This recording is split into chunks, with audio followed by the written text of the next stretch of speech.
Persons with disability act.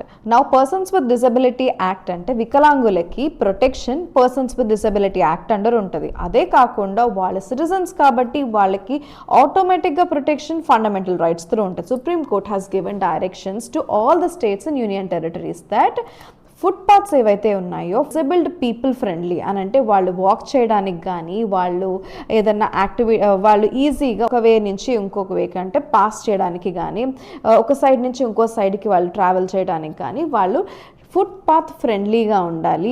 ఈ footpath మీద ఎట్లాంటి హోల్స్ కానీ ఎన్క్రోచ్మెంట్స్ కానీ లేకుండా అండ్ ఆ ఫుట్పాత్ కూడా డిస్టర్బ్డ్గా లేకుండా అందరూ వాక్ చేసేలాగా ఎస్పెషలీ డిజేబుల్డ్ పీపుల్ వాక్ చేసేలాగా ఫెసిలిటీ ఉండాలి అన్నది సుప్రీంకోర్టు ప్రతి స్టేట్కి యూనియన్ టెరిటరీకి ఇచ్చిన గైడ్ లైన్స్. అదే కాకుండా ఇది ఇంప్లిమెంట్ చేశారా లేదా అన్నది వితిన్ 2 monthsలో ఇంప్లిమెంటేషన్ అవ్వాలి. కంప్లయన్స్ అండ్ ఆ కంప్లయన్స్ రిపోర్ట్ అనేది సుప్రీంకోర్టుకి ఫైల్ చేయాలి అని కూడా supreme court has given directions.